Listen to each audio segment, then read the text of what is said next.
কিরে জিশান, কিরে তুই এনে কি আরস? আরে বন্ধু আমার কফিরের লেগা ঠান্ডা খুঁজতেছি ঠান্ডা। ঠান্ডাতে কিরবি? সৌদি আরব ছুটি থেকে আইলাম, ছুটি শেষ, কাল পরকা চলে যাবো। তা আমার মালিক তো 8-10টা বিয়ে করে হেগো লাগে বুঝছ না। তুই ভাবলাম যদি কটা ঠান্ডা নিয়ে দেয় হ্যাঁ খুশি যদি ছোট মেয়েটা আমার লাগে বিয়া দেয়, এই আর কি বন্ধু। বাবুরে বুদ্ধি তো তোর বালাই, তো ঠান্ডা কি খালি তোর মালিকের খাওয়াই লইব, তোর ওটি দরকার না?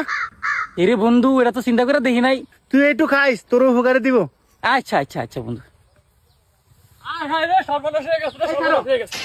কিরে কি হইছে? হ্যাঁ রে আঙ্গুর জানে ঠান্ডা মনে করে গুল সব খেলাইছে, মরে না বাসে আল্লাহ জানে।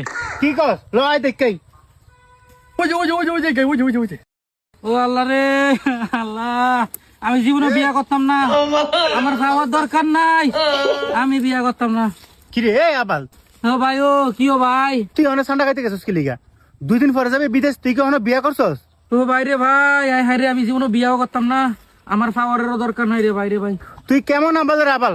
তুই জানোস না ঠান্ডা থাকে মরুভূমির ভিতরে আর জলাশয়ের ভিতরে থাকে গুই। ও ভাই, ও ভাই, ও ভাই, ও আমি তো কইতে পারতাম না, এই হালার ভূতের খাইছি আর ফেরত দিয়ে গিয়া কো কো করে, আমি তো বুঝতারি না। ও ভাই, ও ভাই, আমার আল্লাহ বাঁচাইছে। ও ভাই, আমি আর জীবন দরকার নাই। ও ভাই, তা বেটা সেরকি মতন বিলাপ করা বন্ধ কর, যা ভাই যা, বাইরে গিয়ে ঘুমা রেস্ট কর যা।